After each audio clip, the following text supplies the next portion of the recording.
وہ بیڈ پر چت لیٹی چھت کو گھور رہی تھی۔ بیبی پنک سلک کی نائٹی پہنے، بال پورے بیڈ پر بکھرے ہوئے تھے، پاؤں اور دونوں ٹانگوں پر پٹی کی ہوئی تھی۔ وہ لیٹ لیٹ کر تھک گئی تھی، تھکنے کے ساتھ ساتھ اپنے دوبارہ بھاگنے سے توبہ کی تھی۔ اسے نہیں پتا تھا کہ راج اسے کب لایا، کیا ہوا، بس اسے صبح ہوش آیا تھا، پٹی ہوئی تھی اور اس سے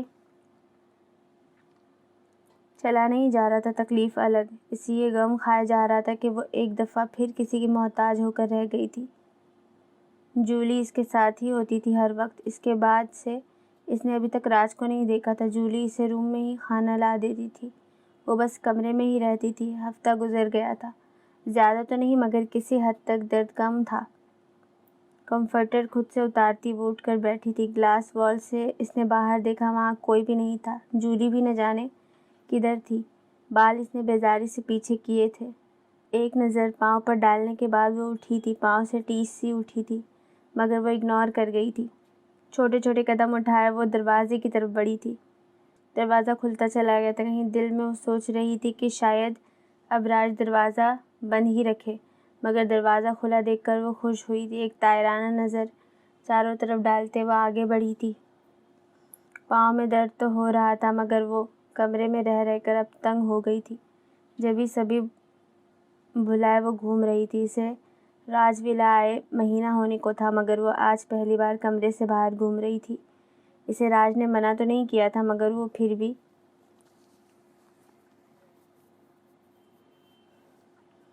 کبھی باہر نہیں گھومی تھی۔ وہ لاؤنج میں رکھے صوفے کے پاس سے گزر رہی تھی جب اس کا پاؤں صوفے میں اٹکا تھا۔ آؤچ!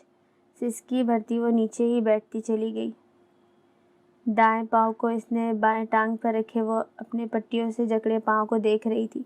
اس نے پھیکی مسکراہٹ چہرے پر سجائے اپنے پاؤں پر ہاتھ پھیرا تھا، کئی آنسو گرتے چہرہ بھگا رہے تھے۔ ایک دم سے منظر بدلا تھا۔ ممی! اس کی چیخیں پورے ولا میں گونج رہی تھی۔ وہ اپنا پاؤں پکڑے ون سیٹر صوفے کے پاس نیچے بیٹھی چیخ رہی تھی، کیا ہوا میری بچی کو؟ اما 10 سالہ الیانا کے پاس آ کر گھٹنوں کے بل بیٹھی، فکر مندی سے گویا ہوئی۔ کیا ہوا الیانا، تم ٹھیک ہو؟ اس کی امی اور 18 سالہ عائش بھی بھاگ کر اس کے پاس آئے تھے۔ اب صورتحال یہ تھی کہ الیانا پاؤں پکڑے درمیان میں بیٹھی ہوئی تھی۔ کالے سیاہ بال کمر سے نیچے تک جھول رہے تھے اور وہ تینوں اس کے پاس بیٹھے ہوئے تھے۔ چہرے پر فکر مندی، محبت کے تاثرات واضح تھے۔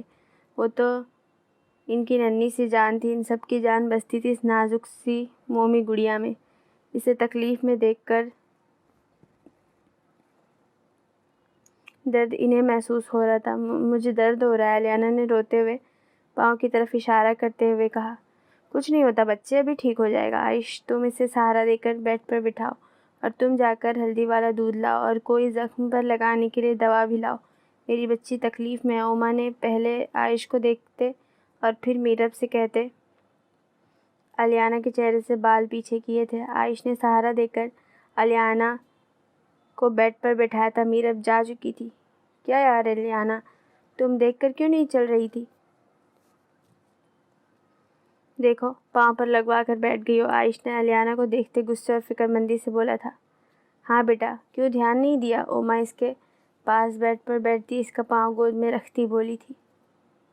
ہاں، میں نے تو دعوت دی تھی نا کہ آؤ آ کر میرے پاؤں پر مارو، الیانا بائیں ہاتھ کی پشت سے گال صاف کرتی غصے سے بولی تھی۔ ساتھ ہی اپنا پاؤں اوما کی گود سے ہٹانا چاہا مگر انہوں نے اشارے سے منع کرتے منہ میں کچھ پڑھ کر پھونک رہی تھی۔ جبھی میرب ہاتھ میں ٹرے لیے اندر آئیں، ہاتھ میں پکڑی ٹیوب عائش کو پکڑاتی خود دودھ کا گلاس لے کر الیانا کے پاس بیٹھ گئی۔ میں دودھ نہیں پیتی مام، پلیز بھیا آرام سے یار، مجھے درد ہو رہا ہے۔ اف مام، کہہ رہی ہوں نا، بس اور نہیں پیے جا رہا۔ اوما کیا کر رہی ہیں؟ اتنا درد نہیں جتنا آپ نے بنا لیا۔ الیانا خاموشی سے گلاس ختم کرو، تم چپ کرو، مجھے سبق پڑھنے دو۔ مجھے پتا ہے میری بچی کو کسی کی نظر لگ گئی ہے۔ اف یار الیانا، بار بار پاؤں مت ہلاؤ، 10 دفعہ لگا چکا ہوں، بار بار بیڈ شیٹ پر لگا کر خراب کر دیتی ہو۔ دھیرے دھیرے منظر بدل رہا تھا، دماغ میں اتنی ساری آوازیں ایک ساتھ سنائی دے رہی تھی۔ خوبصورت چہرہ آنسو سے تر ہو گیا تھا، منظر بالکل بدل گیا تھا۔ ایک چیز سیم تھی، وہ آج بھی پاؤں پکڑے صوفے کے پاس بیٹھی ہوئی تھی۔ پہلے وہ صرف موچ آئی تھی، اب تو پاؤں کی حالت خراب ہو گئی تھی، مگر کوئی بھی نہیں تھا جو پریشان ہوتا، اس کے آگے پیچھے رہتا، اس کے لیے فکر مند ہوتا، اس کی تکلیف خود پر محسوس کرتا۔ اس نے تلخی سے سوچتے دونوں ہاتھوں کی پشت سے دونوں گیلے گال صاف کیے تھے، مگر آنسو تھے کہ تھمنے کا نام نہیں لے رہے تھے۔ اس نے ایک نظر پاؤں پر ڈالتے صوفے کا سہارا لیتے کھڑا ہونا چاہا۔ پاؤں میں ٹیس اٹھی تھی، ہر درد نظر انداز کرتی وہ صوفے اور پھر گلاس وال کا سہارا لیتے کمرے میں پہنچ ہی گئی تھی۔ وہ سبز آنکھیں ضبط کے چکر میں لال ہو گئی تھی، دونوں مٹیاں سختی سے بھینچی ہوئی تھی، گردن اور بازو کی رگیں تنی ہوئی صاف نظر آ رہی تھی۔ وہ سرد نگاہوں سے ووڈن فلور پر اس کے قدموں کے نشانات کی طرف دیکھے جا رہا تھا۔ صوفے سے کمرے تک نشان تھے، لال نشانات، خون کے نشانات۔ اس کا بس نہیں چل رہا تھا کہ ساری دنیا کو یہ آگ لگا دے۔ وہ تکلیف میں تھی، انتہائی تکلیف میں۔ زخموں سے زیادہ اسے اپنوں کی جدائی مار رہی تھی۔ اس کا اندازہ اس نے الیانا کے درد میں بھی مسکراہٹ سے لگایا تھا، جیسے وہ درد میں کسی ہمدرد کو یاد کر رہی تھی۔ وہ جانتا تھا، مگر وہ بھی تو بے بس تھا، اس کے بغیر جینے کا تصور بھی جان نکالتا تھا۔ تو کہاں وہ اسے دور جانے دے سکتا تھا؟ وہ تو اس کے سوتے ہی کمرے میں آ جاتا اور پھر پوری رات جاگ کر گزارتا تھا۔ پورے ہفتے میں کوئی رات وہ سو نہیں سکا تھا۔ اب بھی وہ اسے ہی دیکھنے آیا تھا۔ جب آج جولی اپنے کسی کام کی وجہ سے لیٹ تھی، جب بھی وہ وقفے وقفے سے چکر لگا رہا تھا، مگر اب جب آیا تھا اسے الیانا کہیں نظر نہیں آئی۔ اس نے پورے کمرے میں دیکھا تھا، پھر وہ باہر آیا۔ ابھی وہ لاؤنج سے گزرنے لگا تھا کہ اسے الیانا کی سسکیوں کی آواز آئی۔ اسے تکلیف ہوئی تھی۔ اس نے تھوڑا اور آگے ہوتا دیکھا، وہ پاؤں پر ہاتھ پھیرتی، سسکیاں بھرتی مسکرا رہی تھی۔ وہ دیوانہ تھا اس کی مسکراہٹ کا، مگر اس وقت وہ پھیکی مسکراہٹ اسے زہر لگی تھی۔ وہ آگے بڑھنے لگا ہی تھا کہ الیانا اٹھی تھی۔ وہ سائڈ پر ہو گیا تھا اور پھر اسے گلاس وال کا سہارا لیتے جاتے دیکھتا رہا۔ اے عشق، ادھر آ، تجھے عشق سکھاؤں، دریا میں تجھے بیٹھا کر بیعت کرواؤں۔ تھک جاتے ہیں لوگ اکثر تیرے عین پر آ کر، عین شین سے آگے تیرے کل میں سماؤں۔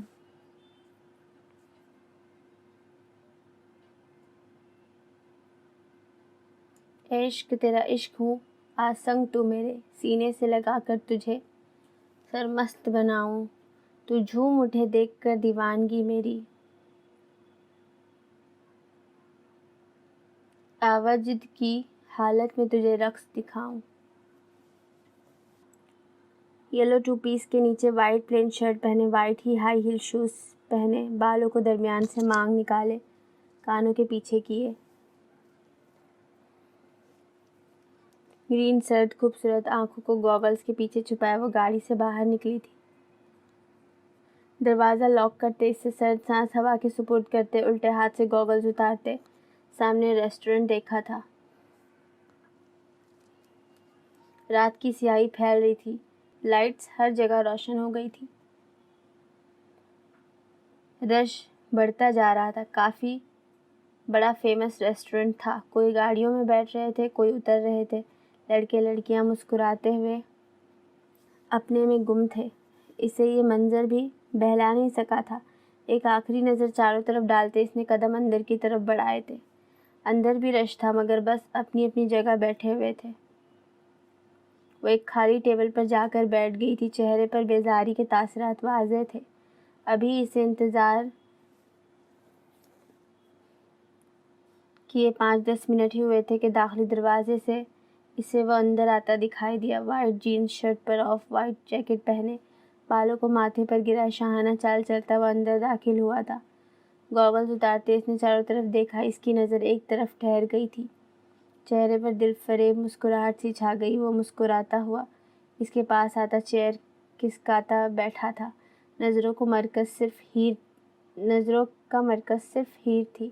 ایک پل بھی اس نے نظریں نہیں ہٹائی تھی۔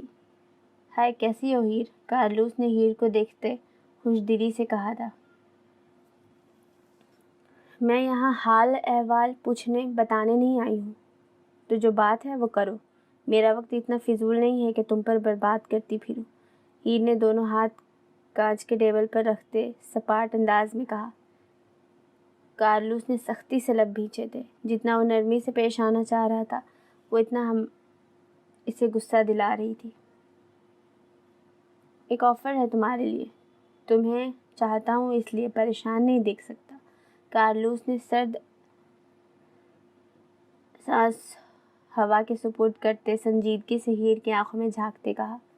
دونوں ہاتھ مٹھیوں کی صورت بھیچے ہوئے تھے، رگیں تنی ہوئی صاف نظر آ رہی تھی۔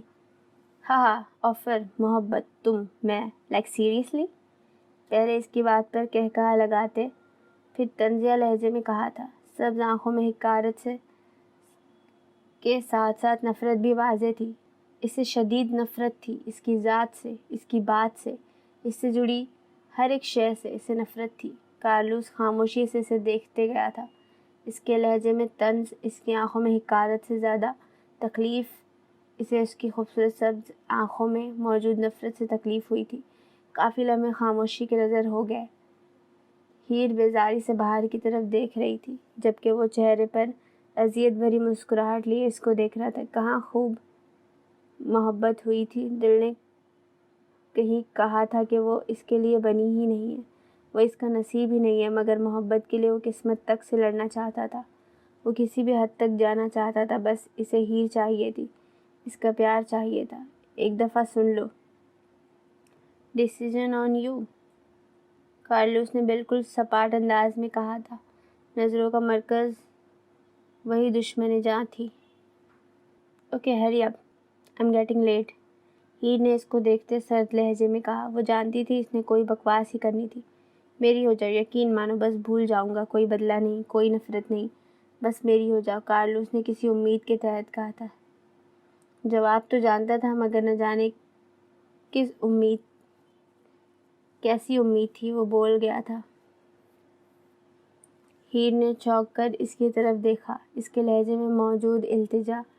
وہ شوق ضرور ہوئی تھی، وہ جانتی تھی وہ مافیا ورلڈ کا ایک بہت بڑا کنگ تھا، تو اس کا ہیر کے سامنے گھٹنے ٹیکنا قابل یقین تو نہیں تھا، مگر جلدی ہی اپنے تاثرات پر قابو کرتے طنزیہ ہنسی تھی۔ میں مر تو سکتی ہوں، مگر تمہاری کبھی نہیں ہو سکتی۔ اور کیا کہا تم نے؟ وہ کولڈ لہجے میں کہتی رکی تھی، چہرے پر مصنوعی پرسوچ تاثرات سجائے تھے۔ ہاں بدلہ، تم کس بات کا بدلہ لینا چاہ رہے ہو؟ وہ بدلہ زیادتی، ظلم نہیں تھا، تمہارے باپ کا قتل کرنا ری ایکشن تھا۔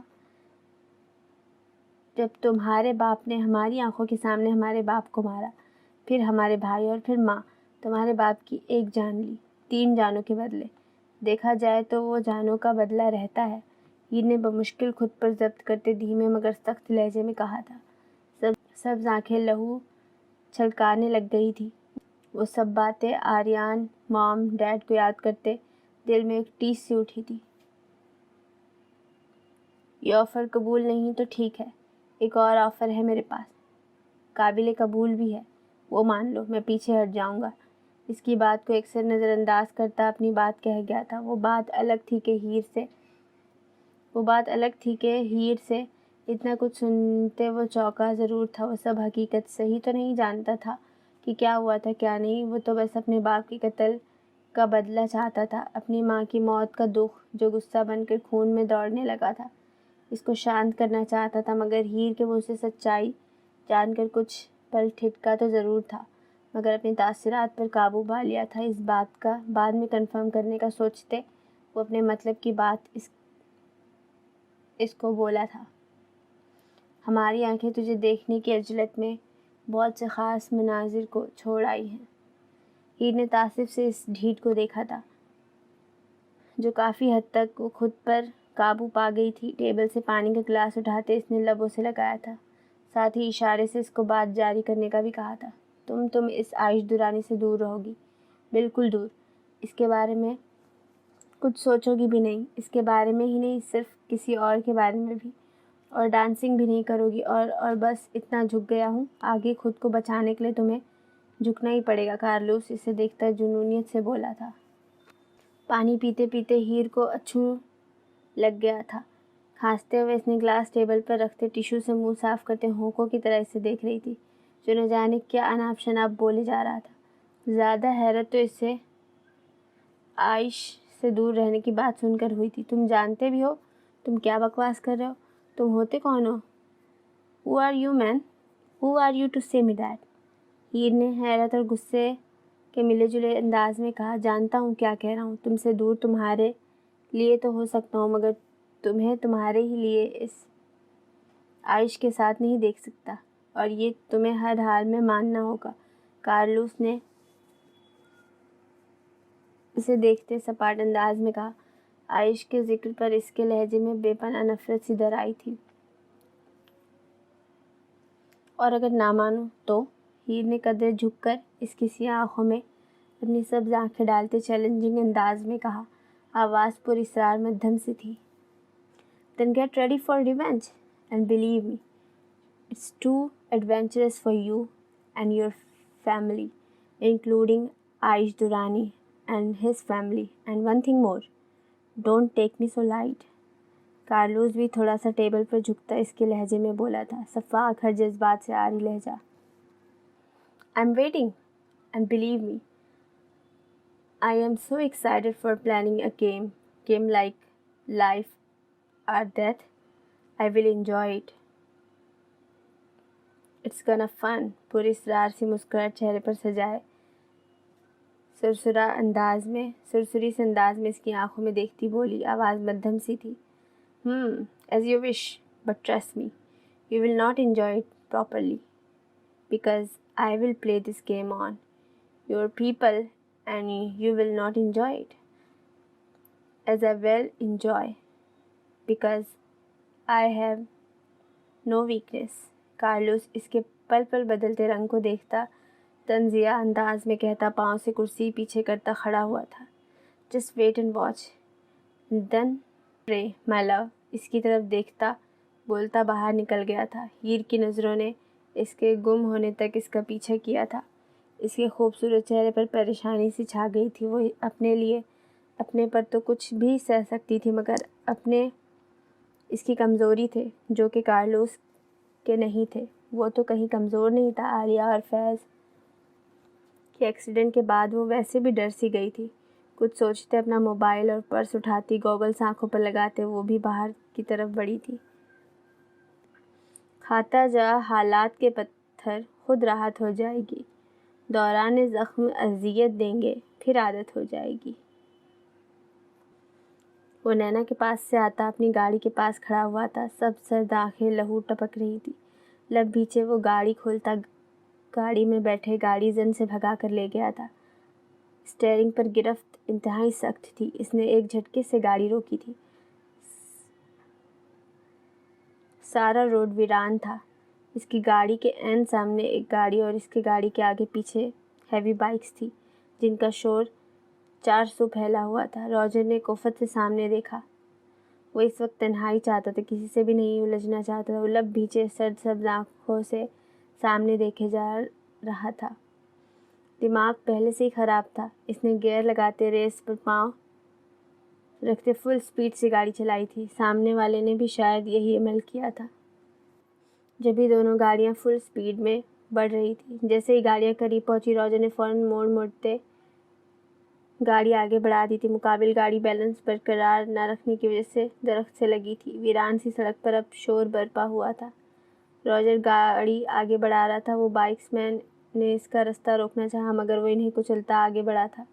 2 بائکس گری تھی۔ اس نے گاڑی کچھ آگے لے کر جاتے گاڑی روکی تھی۔ گاڑی میں ہی سیکرٹ پاکٹ میں سے اپنا پسٹل نکالتا وہ دروازہ کھولتا باہر نکلا تھا۔ الٹے ہاتھ سے پسٹل لوڈ کرتا اس نے سامنے خود پر نشانہ لیتے لڑکے پر تانی تھی۔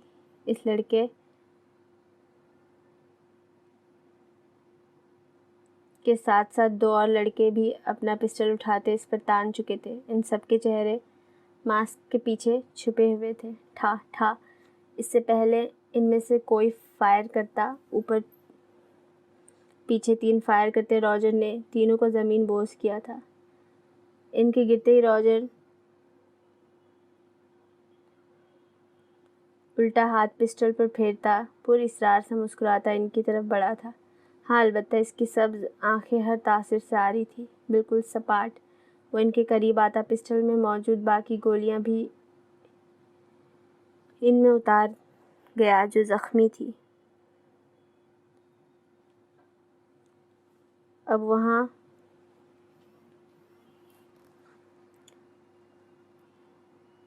خاموشی چھائی ہوئی تھی۔ لمحے بعد کسی کے کرہانے کی آواز آتی، پھر خاموشی، پھر خاموشی۔ روجر نے بے تاثر نگاہوں سے سامنے گاڑی کو دیکھا جس سے اب دھواں نکل رہا تھا۔ ایک طنزیہ مسکراہٹ اس پر اچھالتے اس نے پسٹل جینس کے پاکٹ میں ڈالا تھا۔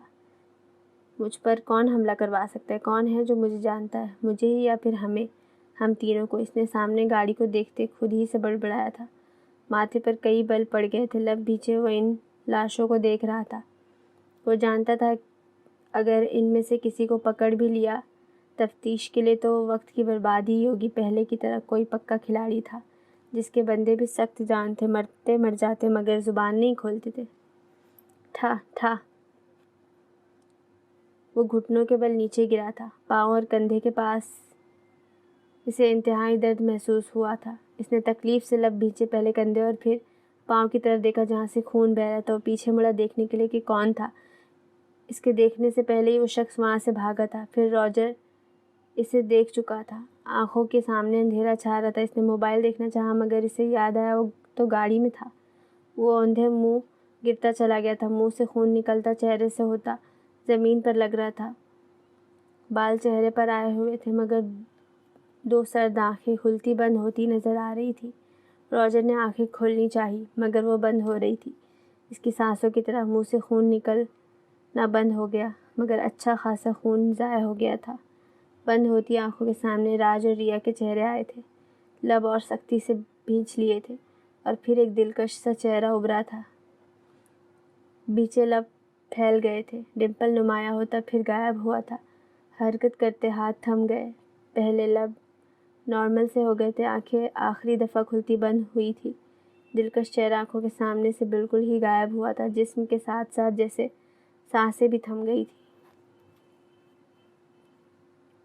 اندھیرا پھیل رہا تھا، حوثی خاموشی ہنوز قائم تھی۔ وہ خون میں لت پت پڑا زندگی کی تلخیوں سے اکثر دور ہو گیا تھا۔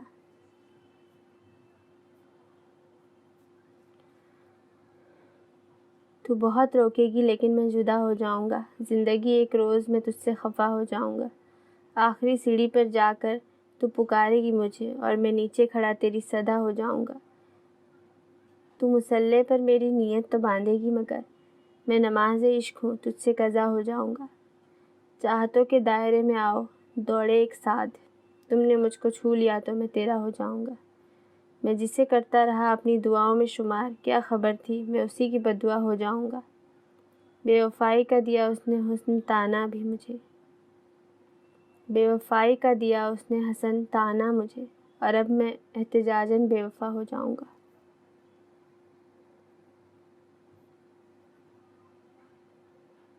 وہ بیڈ پر چت لیٹی چھت کو گھور رہی تھی۔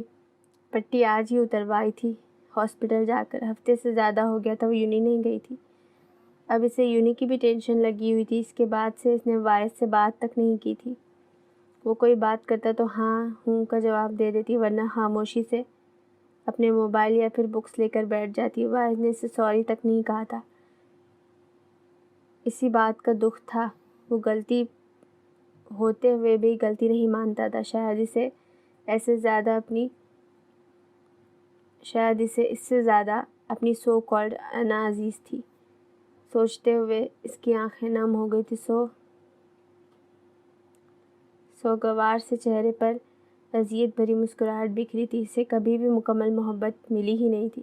ریان بھی تو اسے بوجھ ہی سمجھتا تھا، اگر نہیں بھی سمجھتا تھا تو پیار بھی نہیں کرتا تھا۔ ہانیہ اور عادیان ہی تھے جو اس کا خیال رکھتے، اسے محبت کرتے، اور اب تو وہ بھی نہیں تھے۔ اسے ان 2 دنوں میں عادیان اور ہانیہ کی یاد شدت سے آئی تھی۔ وہ ابھی انہی سوچوں میں گم تھی جب وائز ہاتھ میں ٹرے تھامے اندر داخل ہوا تھا، black tea shirt white trouser پہنے، بالوں کو لاپرواہی سے ماتھے پر گرائے۔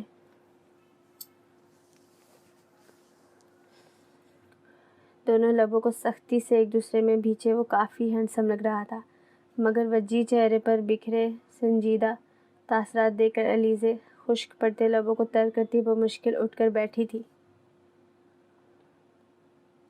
یہ ختم کرو جلدی، پھر میڈیسن بھی لینی ہے، وائز نے سوپ کا کپ اس کی طرف کرتے قدرے نرم لہجے میں کہا۔ اسے الیزے کی ایسی حالت اور خاموشی تنگ کر رہی تھی۔ وہ چاہتا تھا وہ پھر ویسی ہی بن جائے، اسے تنگ کرے مگر اس سے بات کرے مگر خاموش نہ ہو، اسے ڈرے مگر خوفزدہ نہ ہو، اسے لڑے مگر یوں خفا نہ ہو، مگر وہ اسے بول نہیں سکتا تھا بھی تو بھی نہیں بول رہا تھا۔ ایک بے مول سی انا ان کے انمول رشتے میں آ گئی تھی جسے لانے والا بھی وہ خود تھا، اور اسے ہی جھجک قبول نہیں ہو رہی تھی۔ الیزے کو تکلیف دے کر وہ خود بھی تکلیف میں تھا، مگر اپنے کسی عمل سے اسے لگنے نہیں دیا تھا۔ وہ نہ ہی الیزے پر ہاتھ اٹھانا چاہتا تھا، نہ ہی اسے تکلیف دینا چاہتا تھا۔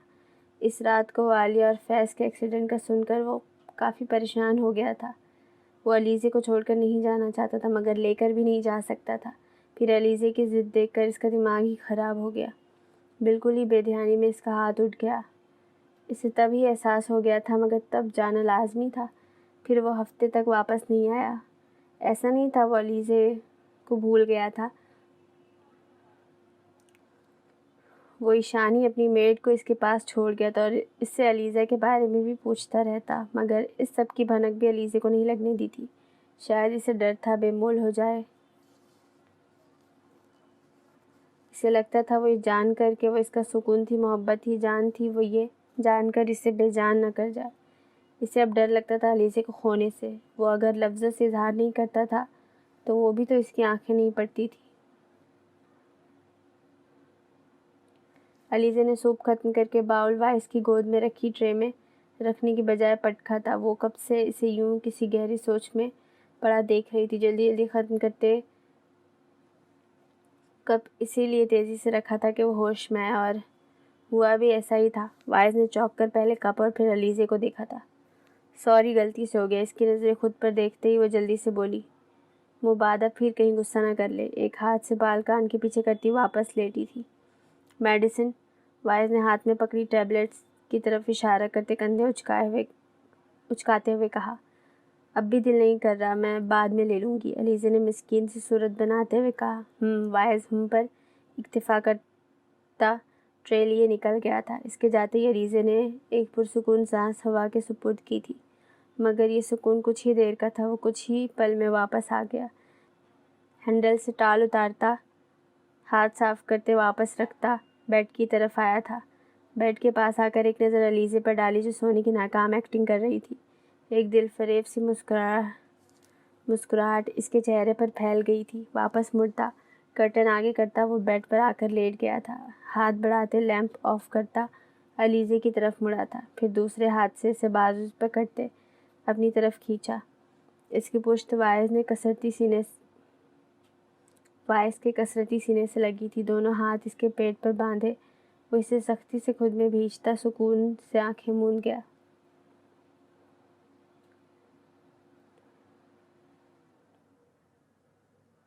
دوسری طرف الیزے جو اس کے بیڈ کے پاس آنے پر ہی نروس ہو گئی تھی، اس اچانک حملے پر حیران بھی نہیں ہو سکی تھی۔ 2-3 دفعہ کچھ بولنے کے لیے لب وا کیے مگر بول کچھ نہیں سکی تھی۔ دھڑکنیں الگ ہی زاویے پر دوڑ رہی تھی۔ چہرے پر گلال سا پھیل گیا تھا، سیاہ بخت دشت کی طرح کا بہتے ہوئے دھارے جیسا۔ کوئی تو شخص ملے ہم کو ہمارے جیسا۔ کون سہتا ہے کسی اور کی لہروں کے ستم، اتنا آسان تو نہیں ہونا کنارے جیسا۔ So guys, that was the end of the episode خود غرض عشق by سندل ملک۔ مجھے جلدی سے کامنٹ میں بتائیے اور سبسکرائب کرنا نہ بھولیں۔ Thank you so much. I will see you in the next one.